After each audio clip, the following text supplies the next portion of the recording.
Today's Tips du Jour mailbag question comes to us from Germany. Dear Robert, I am currently going through the finishing process on my guitar. I have noticed small gaps between the bindings and the sides and back. Do these need to be addressed before applying my finish? Manfred in Germany. Manfred, in a word, yes.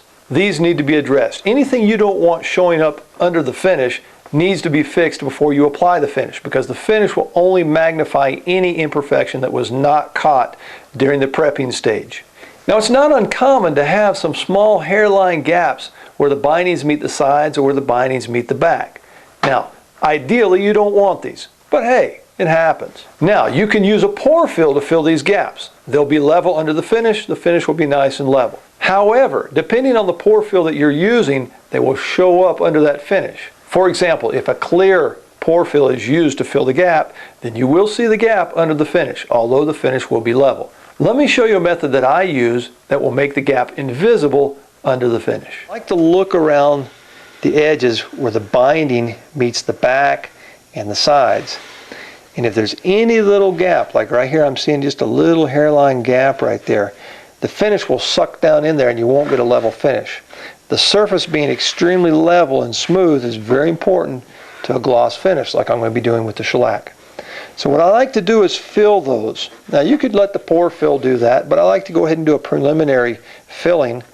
And what I'm going to do is just use CA glue. In this case I'm using the thin viscosity, which is almost like water. And I'm just going to place a little bit along that area. Then I'm going to come in with an old piece of sandpaper and sand.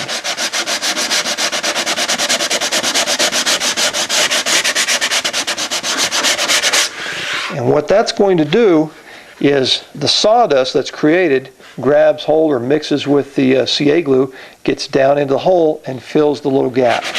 Make sure you get the rest off the surface so you don't have a little dark colored area. Let me see if I can get a close-up and show you how that works. So here's my gap. It's not very visible, but there it is. See the little hairline gap right there. And that's what I'm going to try and fill. So I'm going to come in, just a little bit of the thin viscosity CA glue. Doesn't take very much, just put a little bit on there. If you want to even kind of help it flow down in there with a razor blade, you can. Okay, then I'm going to come in with an old piece of sandpaper, create some dust.